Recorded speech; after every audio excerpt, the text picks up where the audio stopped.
क्या आप जानते हैं आखिर किसके ध्यान में मगन रहते हैं महादेव? कौन है शिव के आराध्य? भगवान शिव को देवों के देव कहा गया है, लेकिन शिव जी के भी आराध्य देव हैं, जिनके ध्यान में वह हमेशा मगन रहते हैं। शिव पुराण में ऐसा वर्णन मिलता है कि भगवान राम ही शिव जी के आराध्य देव हैं। हिंदू धर्म में 18 पवित्र पुराणों की चर्चा की गई है, जिसमें महर्षि वेद व्यास द्वारा रचित शिव पुराण सबसे ज्यादा पढ़ा जाने वाला महत्वपूर्ण पुराण है। 18 पुराणों की सूची में शिव पुराण चौथे स्थान पर आता है।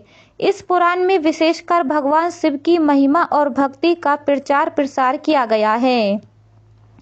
शैव मत से संबंधित शिव पुराण में कुल 6 खंड और 24,000 श्लोक हैं। साथ ही इसमें शिव के विभिन्न रूप, अवतार, ज्योतिर्लिंग और भक्ति शक्ति का विस्तार पूर्वक उल्लेख किया गया है। भगवान शिव को भोलेनाथ, शिव, नीलकंठ, अर्धनारीश्वर जैसे कई नामों से जाना जाता है। वहीं भगवान शिव को देवों के देव भी कहा जाता है। किसके ध्यान में मगन रहते हैं महादेव? आपने भगवान की कई प्रतिमा या तस्वीर में देखा होगा कि वह अधिकतर ध्यान की मुद्रा में रहते हैं, ध्यान में मगन रहते हैं। लेकिन क्या आप जानते हैं कि आखिर भगवान शिव जब स्वयं देवों के देव हैं, तो वह फिर किसका ध्यान करते हैं? कौन है उनके आराध्य देव? इस बारे में शिव पुराण में बताया गया है। राम का ध्यान लगाते हैं महादेव। शिव पुराण में ऐसा बताया गया है कि भगवान शिव श्री राम के ध्यान में मगन लगाते हैं। इसके संबंध में एक कथा भी प्रचलित है, जिसके अनुसार एक बार शिव जी के ध्यान से उठने के बाद माता पार्वती ने उनसे पूछा कि स्वामी, आप तो स्वयं देवों के देव हैं, इसलिए आपको देवादेव अधिक कहा जाता है, फिर आप किस देव का ध्यान लगाते हैं?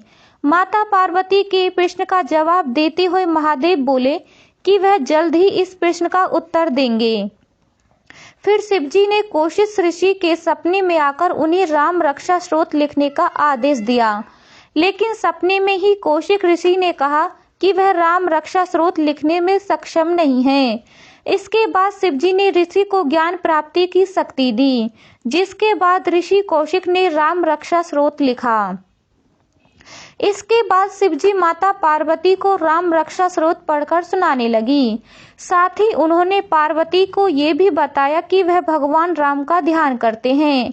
इसका कारण ये है कि राम नाम का एक जप विष्णु जी के सहस्त्र या हजारों नाम जपने जैसा है। और अधिक जानकारी के लिए हमारे चैनल को लाइक, शेयर, सब्सक्राइब जरूर कीजिए।